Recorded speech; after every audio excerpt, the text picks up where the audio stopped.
CPIM-ൽ നിന്നും പുറത്താക്കപ്പെട്ട പ്രമുഖരുടെ എണ്ണത്തിൽ ഇപ്പോൾ EP ജയരാജനും. ഇതിനോടകം തന്നെ സോഷ്യൽ മീഡിയയിൽ വന്ന കമന്റുകൾ നിരവധിയാണ്.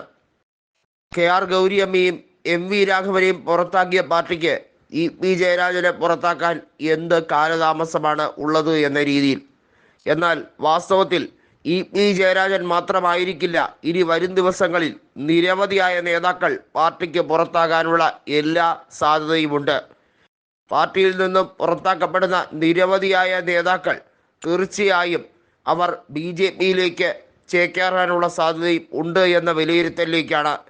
EP ജയരാജൻ വളരെ വൈകാതെ തന്നെ BJPയുടെ അംഗത്വം എടുക്കും എന്ന റിപ്പോർട്ടുകളും ഉണ്ട്. ഏതായാലും CPIM അവരുടെ ആഭ്യന്തര പ്രശ്നം രൂക്ഷമായി ഇരിക്കുമ്പോൾ പൊളിഞ്ഞ് തകർന്നുകൊണ്ടിരിക്കുന്ന ഒരവസ്ഥയാണ്. ഇതിനിടയിൽ മറ്റൊരു വാർത്ത കൂടി വളരെയധികം ഇഫക്റ്റീവായി മാറിക്കഴിഞ്ഞിരിക്കുന്നു. CPIയിലെ തന്നെ, അതായത് ഇടതുപക്ഷത്തോട് സഹകരിക്കാൻ ആഗ്രഹമില്ല എന്ന് ബിനോയ് വിശ്വത്തോട് ഉച്ചയ്ക്ക് തുറന്നു പറഞ്ഞ ഇടതുപക്ഷ അംഗങ്ങൾ, CPI അംഗങ്ങൾ, അവർ കോൺഗ്രസിലേക്ക് ചേക്കേറാൻ തയ്യാറായി നിൽക്കുകയാണ്. ഇതോടുകൂടി CPI രണ്ടായി പിളരും എന്നത് സംശയമില്ലാത്ത കാര്യമാണ്. കേരളത്തിൽ CPI രണ്ടായി പിളർന്നാൽ ഉണ്ടാവുന്ന അവസ്ഥ ഇടതുമുന്നണിക്ക് ഒരു കാലത്തും ഭരണം കിട്ടില്ല എന്നുള്ളതാണ്.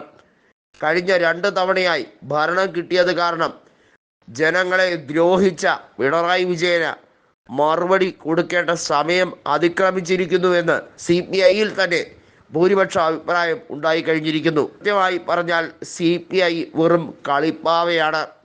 CPMന്റെ ആട്ടും തുപ്പും തൊഴിയും കിട്ടി ഇപ്പോഴും മിണ്ടാതെ, കമാന്നൊരക്ഷരം മിണ്ടാതെ ഇരിക്കുന്ന ഒരു മിണ്ടാപ്രാണിയായി CPI അതപ്പതിച്ചു കഴിഞ്ഞിരിക്കുന്നു.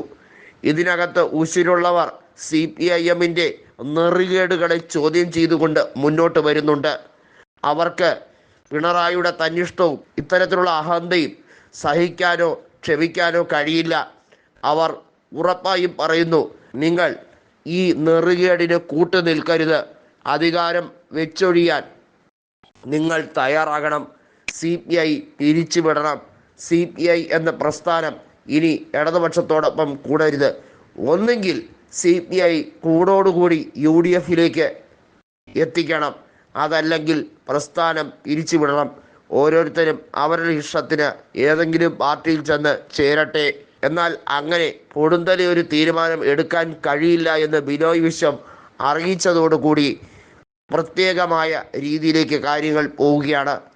നമുക്കറിയാം, KE ഇസ്മായിൽ അടക്കമുള്ള നേതാക്കൾ കോൺഗ്രസിലേക്ക് ചേക്കേറാൻ തയ്യാറായി നിൽക്കുകയാണ്. പട്ടാമ്പി MLA ആയ മുഹമ്മദ് മൂസിൻ ഉൾപ്പെടെയുള്ളവർ വളരെ വൈകാതെ കോൺഗ്രസിലേക്ക് ചേക്കേറും. അതോടുകൂടി CPIയുടെ പതനം പൂർത്തിയാകും.